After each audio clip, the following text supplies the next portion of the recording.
Hello Fargo, Fargo City Commissioner Tony Gehrig with your How I Voted for the 24 February 2020 and the 9 March 2020 Fargo City Commission meeting. Looking at two cameras again, so we'll be looking back and forth a little bit. Only two items on the agendas here that I wanted to talk to you about.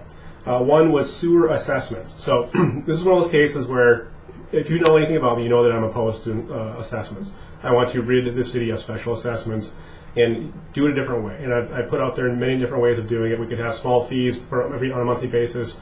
We could use utility fees in order to offset that cost. We could certainly use the prairie dog funds to completely offset the cost of special assessments and forever rid our cities of special assessments. However, there are certain types of assessments that are useful. And in every case, those types of assessments are assessments that you request. This could mean that you have an alleyway behind your house and all the neighbors decide that it needs to be repaved. You could ask the city to do that and to special assess you for that amount, and that we put on your mortgage and you could pay it off that way. That was something that you requested, that we approved, and it got done. Another type that's very common is sewer work.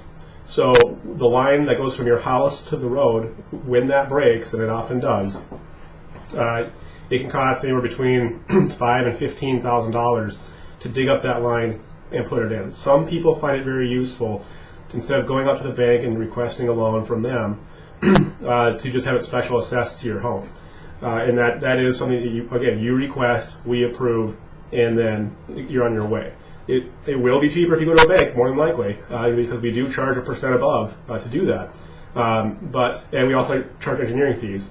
But some people just find it easier and more useful to do it that way. So special assessments that you request, I'm all for. We can keep those around. Let's end the rest of them. So this was a yes for me. It was a request by a bunch of residents to fix their sewer line, and I voted yes because they requested it. The second thing was a TIF, increment financing.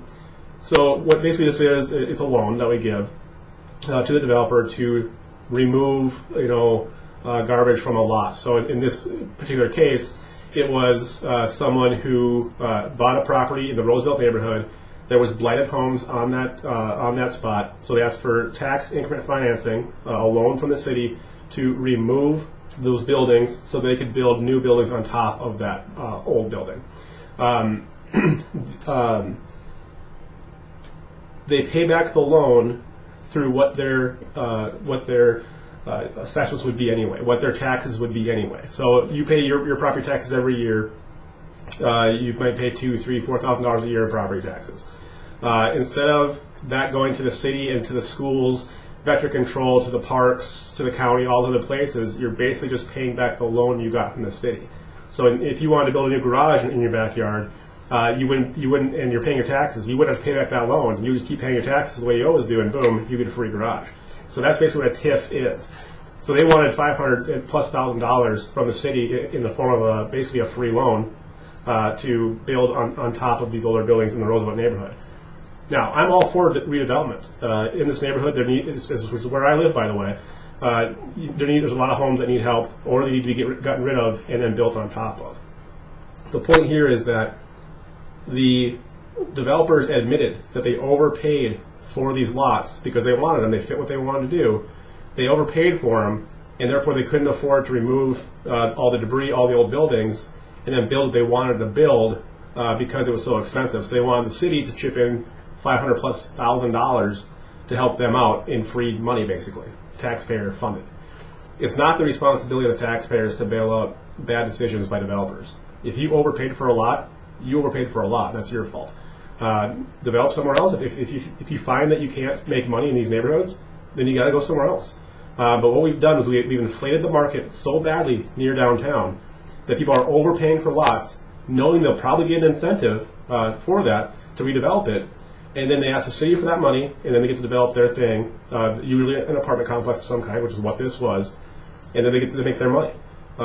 So no, it is not your responsibility. If someone overpays for a property, they've overpaid, and that's on them. The free market should reign, and we need to stop these incentives. This was actually a 3-2 vote. John Strand voted with me.